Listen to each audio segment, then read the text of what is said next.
Filaria নির্মূলের লক্ষ্যে দ্বিতীয় ধাপের কর্মসূচি শুরু হলো ফালাকাটায়। সোমবার ফালাকাটায় এই কর্মসূচির আনুষ্ঠানিক সূচনা করেন পঞ্চায়েত সমিতির সভাপতি সুভাষ রায়। সঙ্গে ছিলেন ফালাকাটার বিভিন্ন গ্রাম পঞ্চায়েতের প্রধানরা। এই দিন ফাইলেরিয়া নিয়ে স্কুল পড়ুয়াদের মধ্যেও সচেতনতার শিবির করা হয়। এর জন্য অঙ্কন এবং কুইজ প্রতিযোগিতাও আয়োজন করা হয়েছিল। ফালাকাটা ব্লক স্বাস্থ্য দপ্তরের সেমিনার হলে এই দিন সমষ্টি স্বাস্থ্য আধিকারিক ডক্টর গালাব দেবনাথ প্রজেক্টরের মাধ্যমে ফাইলেরিয়া নির্মূলের উপর আলোচনা করেন। Bureau report, apt news. যে জায়গাগুলোতে কেস বেশি পাওয়া যাচ্ছে সেখানেই হচ্ছে।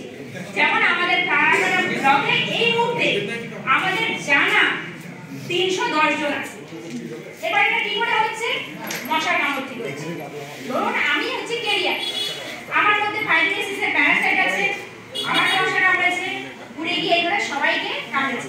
মেবি আপনারা সবাই ক্যারিয়ার স্টেজে আছে।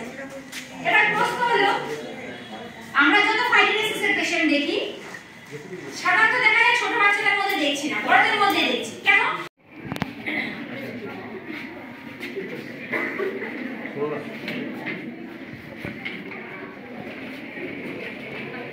এবারে চলে যাচ্ছি আমার পরবর্তী প্রশ্নে।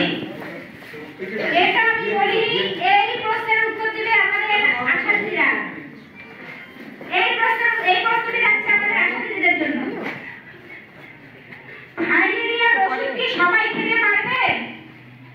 না, এটা আশার্থীদের জন্য। দিদি বলুন।